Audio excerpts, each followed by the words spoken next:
Olá todo mundo, vou falar mais um pouquinho de física, mais vídeo meu aqui que eu estou postando. Bom, nos meus últimos vídeos eu comentei que existiam duas dúvidas particularmente que me fizeram querer entrar para o curso de física, uma delas de eletromagnetismo e outra de relatividade.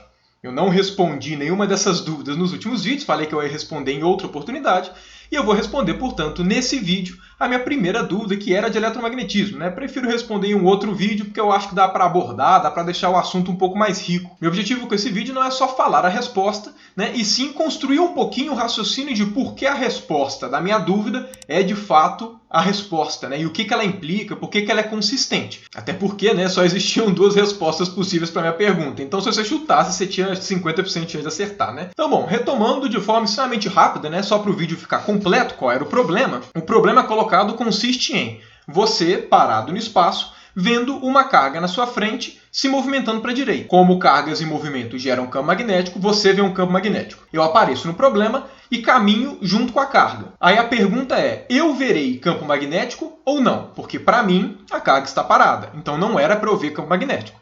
Porém, você está vendo o campo magnético. Então era para eu ver o campo magnético. Enfim, eu vejo ou não vejo o campo magnético por estar me movimentando junto com a carga? E a resposta para essa pergunta é: você que vê a carga se movimentar, de fato, percebe campo magnético. E eu, que estou acompanhando a carga, não percebo campo magnético. Para mim, ele não existe. Qualquer medição que eu fizer para detectar a presença de um campo magnético no espaço, todas as medições vão me falar, vão concluir que não existe campo magnético no espaço. Isso porque a noção de campo magnético é uma noção relativa.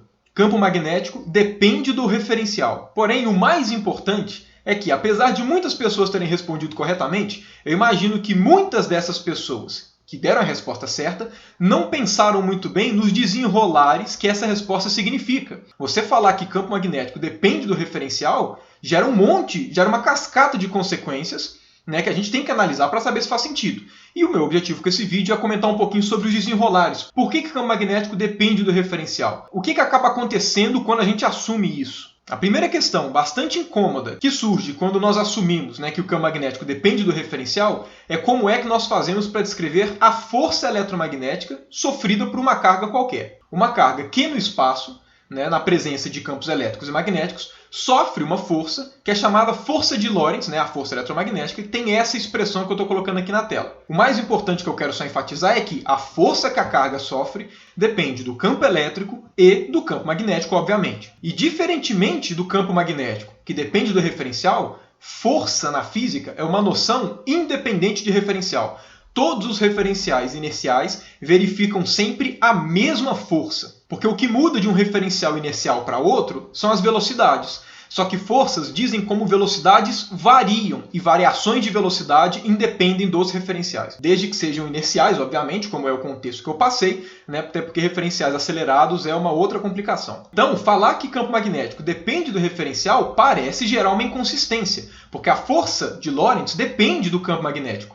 Se você muda de referencial, o campo magnético muda, então era para a força mudar também. Então o que acontece aqui? O que acontece na realidade é que assim como o campo magnético depende do referencial, o campo elétrico também vai depender. Toda vez que você fala campo elétrico é esse e campo magnético é aquele, você necessariamente está respondendo para um referencial específico. Campos elétricos e magnéticos dependem ambos do referencial que você está analisando. E como é que fica a questão da força então? O que acontece é que quando você muda de referencial, tanto o E, que é o campo elétrico, como o B, que é o campo magnético, eles mudam. Porém, os dois mudam de forma que a força no final vai ser a mesma. Ou seja, o que um muda é meio que cancelado pelo que o outro muda, para que essa soma dos fatores que gere a força não se altere. Uma coisa interessante disso, sabe aquela expressão do campo elétrico gerado por uma carga que a gente aprende no terceiro ano, a famosa lei de Coulomb, que nos fala qual é o campo elétrico de uma carga pontual? Pois é, ela só é válida se a carga estiver em repouso. Se a carga estiver em movimento, o campo elétrico é relativo. Então, o campo elétrico não vai ser mais descrito pela lei de Coulomb. No meu exemplo, eu não vejo o campo magnético. Para mim, a carga está parada. Então, o campo elétrico que eu vejo dela é o campo da lei de Coulomb, como deveria ser. Como você está em movimento, você vai ver o campo magnético. E, por consequência, vai ver um campo elétrico diferente do meu, porque nós somos referenciais diferentes. Como é que é o campo elétrico que você vai verificar? Vai ser uma lei de Coulomb comprimida, ou seja, os campos vão ser mais fracos na direção do movimento e mais intensos na direção ortogonal a ele. Isso daí é para você ver como é que as coisas não são tão simples, né? A lei de Coulomb vale na eletrostática, que são cargas em repouso. E o bonito da coisa é que, apesar de nós vermos campos elétricos e magnéticos diferentes, em ambos os referenciais, os campos elétricos e magnéticos respeitam as mesmas leis, que são as leis de Maxwell, né, que descrevem os fenômenos eletromagnéticos. Agora, por que isso acontece? Por que campos elétricos e magnéticos dependem do referencial, né? Ou seja, por que eles mudam de referencial para referencial? Isso acontece porque, na verdade, a gente está fragmentando o problema real do eletromagnetismo. Quando você descreve campos elétricos e magnéticos usando relatividade, você percebe que esses dois campos, na verdade, são partes de uma coisa só, né, de um objeto só, que é esse cara que eu estou colocando na tela, que é o que a gente chama de tensor eletromagnético. Se campos elétricos e magnéticos mudam de referencial para referencial, o tensor eletromagnético não. Ele é um objeto que é o mesmo em qualquer referencial. Ele é, de fato, o objeto que descreve as interações eletromagnéticas. A distinção entre campos elétricos e magnéticos ela é artificial. Nós fazemos essa distinção por questões didáticas e práticas, mas, na realidade, essas duas coisas fazem parte de uma só, que é um campo eletromagnético. Elas não são descritas separadamente, elas são descritas pela mesma coisa. Uma questão legal que entra nessa relatividade dos campos elétricos e magnéticos, né, como é que eles mudam de um referencial para o outro, mas a força não muda, porque a força é o que a gente observa de fato, é uma modificação de uma questão que a gente vê no próprio colégio, e eu vou colocá-la aqui, né, vou mostrar lá para vocês terem uma ideia de como é que a discussão pode ficar bem rica, né, e como é que tudo que a gente faz no colégio já está embutida uma certa malícia, uma certa relatividade ali no meio. Imagina que você tem um fio que os elétrons dentro dele se movimentam para a direita com uma velocidade v, ou seja, existe uma certa corrente aqui nesse fio, e que eu coloque também uma carga negativa fora do fio, que está inicialmente também se movimentando para o lado com velocidade v. Esse fio que está passando corrente ele é um fio neutro. Okay? Então, todos os pedacinhos de fio têm o mesmo número de cargas positivas e negativas. O fato desse fio ter uma corrente passando faz com que exista um campo magnético em seu exterior, né? E, por consequência, a carga do lado de fora, né? A carga exterior ao fio, ela vai estar se movimentando em uma região com campo magnético. Cargas em movimento em uma região com campo magnético sentem a ação de uma força, a chamada força magnética. Como é que a gente faz para determinar essa força? Nós usamos uma regrinha que também aprendemos no colégio, que é a regra do tapa. Se você não lembra muito bem essas relações de força magnética, a regra do tapa, um grande amigo meu, né, o Ghisoli, do canal Universo Narrado, postou nessa última semana um vídeo comentando a respeito da regra do tapa. Vai aparecer uma tagzinha aqui. Então, se você não lembra, não deixa de conferir lá, que o vídeo é show de bola. Pela regra do tapa, nesse contexto que eu criei, nós chegamos à conclusão que essa carga negativa ela vai sentir uma força magnética para baixo. E, por consequência, ela vai cair em direção ao fio. Agora, vamos descrever a mesma situação mudando de referencial. Para qual referencial? Aquele que se movimenta com velocidade v para a direita. Ou seja, o referencial que acompanha o movimento da direita daquela carguinha negativa e da própria corrente. Nesse referencial, as cargas negativas do fio elas estão paradas e quem está se movimentando, na verdade, são as cargas positivas para a esquerda, com velocidade v, porque no outro referencial elas estavam paradas. Além disso, a carga negativa, que está fora do fio, que no outro referencial se movimentava para a direita com velocidade v,